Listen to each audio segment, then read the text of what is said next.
And next, Adrienne Wilkinson.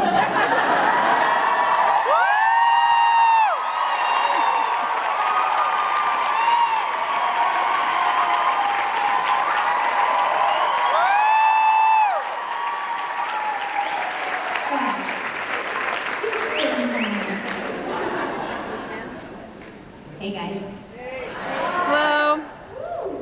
So I hear y'all had a very late night. Well, I'm so thrilled that you got yourselves up early to come and see me. Thank you so, so much. Yes, turn me up, damn it.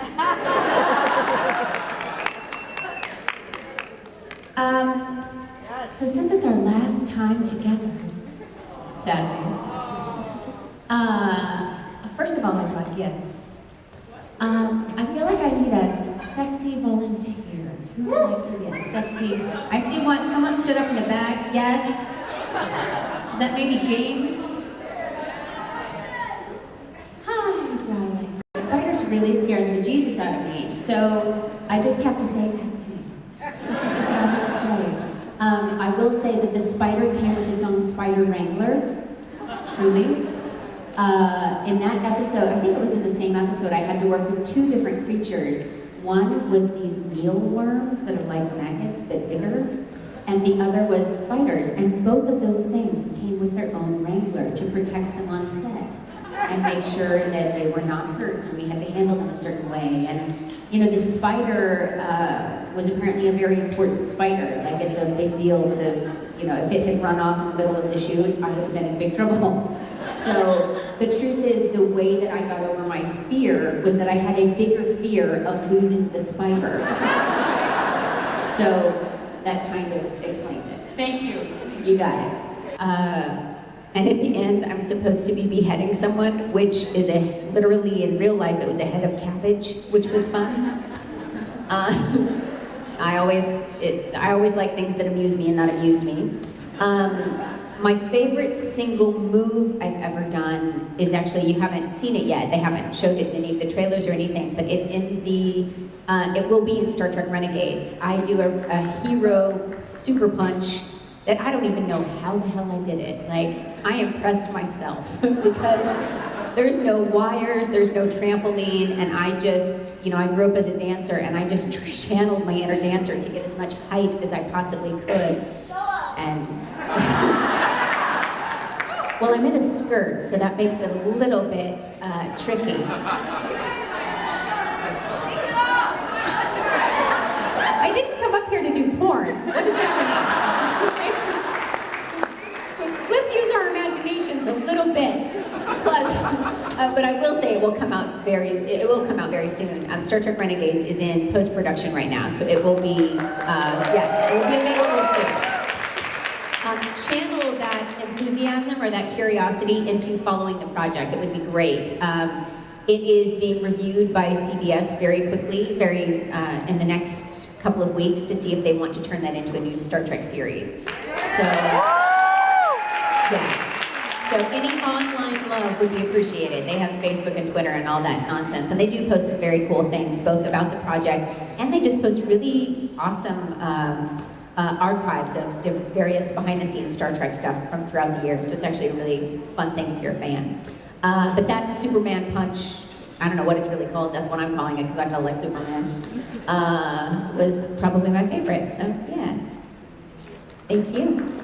Actually said, Eve works her magic chiropractic skills.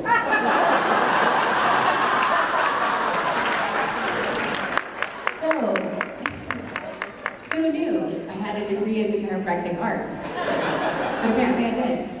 But going back to your question, I just, you know, on television, and especially in a fantasy show like this, where the time skips around and, you know, where our lives are constantly in danger, you know, it sort of puts everything in fast forward. So you're talking about all of those family dynamics where I'm competing for the attention of my mother, who has just come back into my life, with this other woman, and so it doesn't surprise me that I was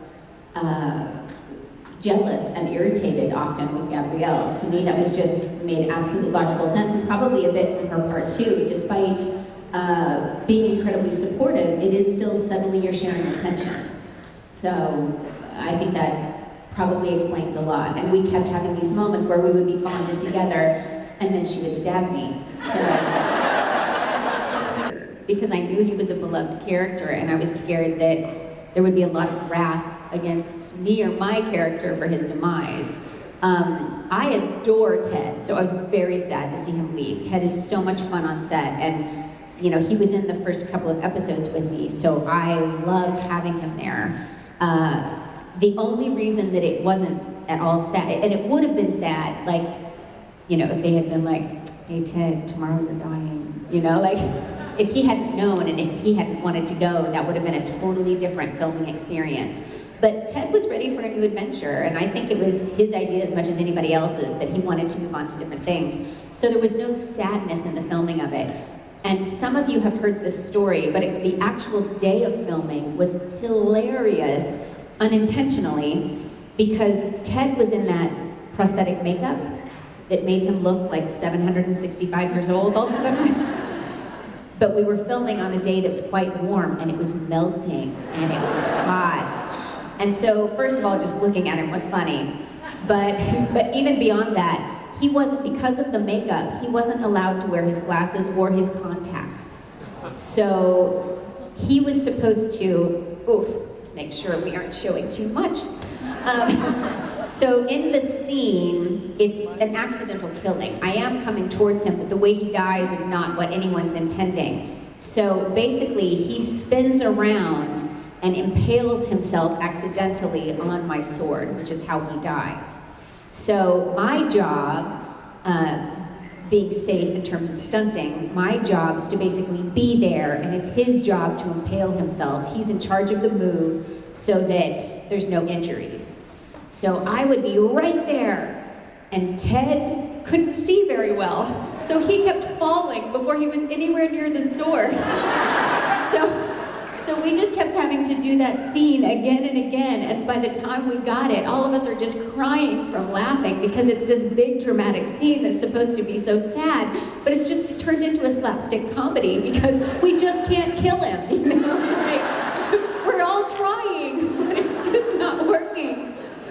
So anyway, I hope that answered the question. So yeah, it wasn't nearly as sad as you might have anticipated.